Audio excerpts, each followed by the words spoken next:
মানুষগুলো ওদেরকে প্রশ্ন করবে, কেন তোমরা জাহান্নামে এসেছো? ওই মানুষগুলো বুকে হাত দিয়ে মাথার মতো করে বলো, ভাই আমরা দুনিয়াতে সমালোচনা করতাম, এক জায়গায় বসলে পরে বাপের নাম ভুলও দিতাম। এ কথা কয় না।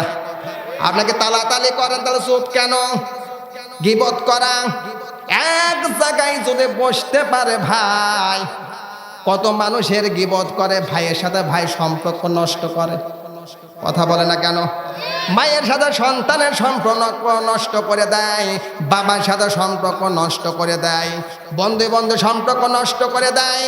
চাচা বলছে তোর বাবা তো শত্রু, আমি তোর আপন। এ কথা বলে না কেন? জোরে বলেন ঠিক কেন? এইরকম যদি মানুষ আমাদের ভিতর থেকে থাকি, এই জাহান্নামে সাকারের দরজায় আপনাকে প্রবেশ করা লাগবে। কথা বলেন ঠিক কেনা? নারে তাকবীর!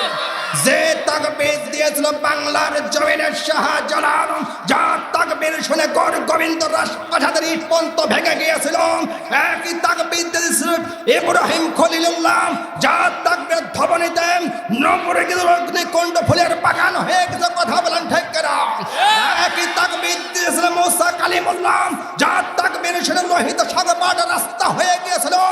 একই তাকবীর দিয়েছিল বিশ্বনবী মুস্তাফা, যার তাকবীর শুনে উতবা সাইবা বন্ধু থরথর করে কেঁপেছিল। আজকে তাকবীর দেবে ভালুকাবাসী, যাদের তাকবীরের হুঙ্কারে ইমানদার মুসলমানদের হুঙ্কারে কাফের বেঈমান মুশরিকগুলো পালানো বাধ্য হবে। কথা বলেন ঠিক কিনা?